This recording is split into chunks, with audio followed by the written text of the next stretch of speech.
ওসমান হাদিকে হত্যা চেষ্টা, শুটার ফয়সালের সহযোগী গ্রেফতার।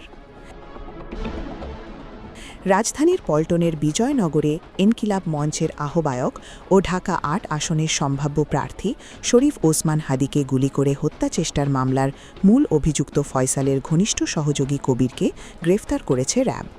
সোমবার ১৬ ডিসেম্বর দিনগত রাতে র্যাবের লিগ্যাল অ্যান্ড মিডিয়া উইংয়ের পরিচালক wing commander MZM Intekhab Chowdhury এ তথ্য জানান। তিনি জানান, ওসমান হাদি হত্যাচেষ্টা মামলার মূল অভিযুক্ত ফয়সাদের ঘনিষ্ঠ সহযোগী কবিরকে গ্রেফতার করেছে র্যাব।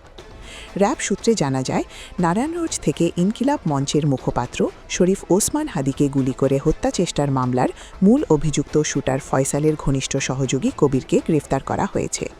শরীফ ওসমান হাদি জুলাই গণ অভ্যুত্থানের অন্যতম সংগঠক এবং অভ্যুত্থান অনুপ্রাণিত সাংস্কৃতিক ও রাজনৈতিক আন্দোলন ইনকিলাব মঞ্চের মুখপাত্র। তিনি ঢাকার ইনকিলাব কালচারাল সেন্টারের প্রতিষ্ঠাতা।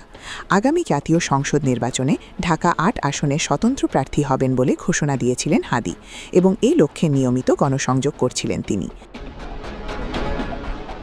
গত ১২ ডিসেম্বর শুক্রবার জুমার নামাজের পর রাজধানীর পুরানা পল্টনের বক্স কালভার্ট রোডে মোটরসাইকেলে করে আসা ২ আততায়ীর একজন চলন্ত রিকশায় থাকা ওসমান হাদির মাথায় গুলি করে।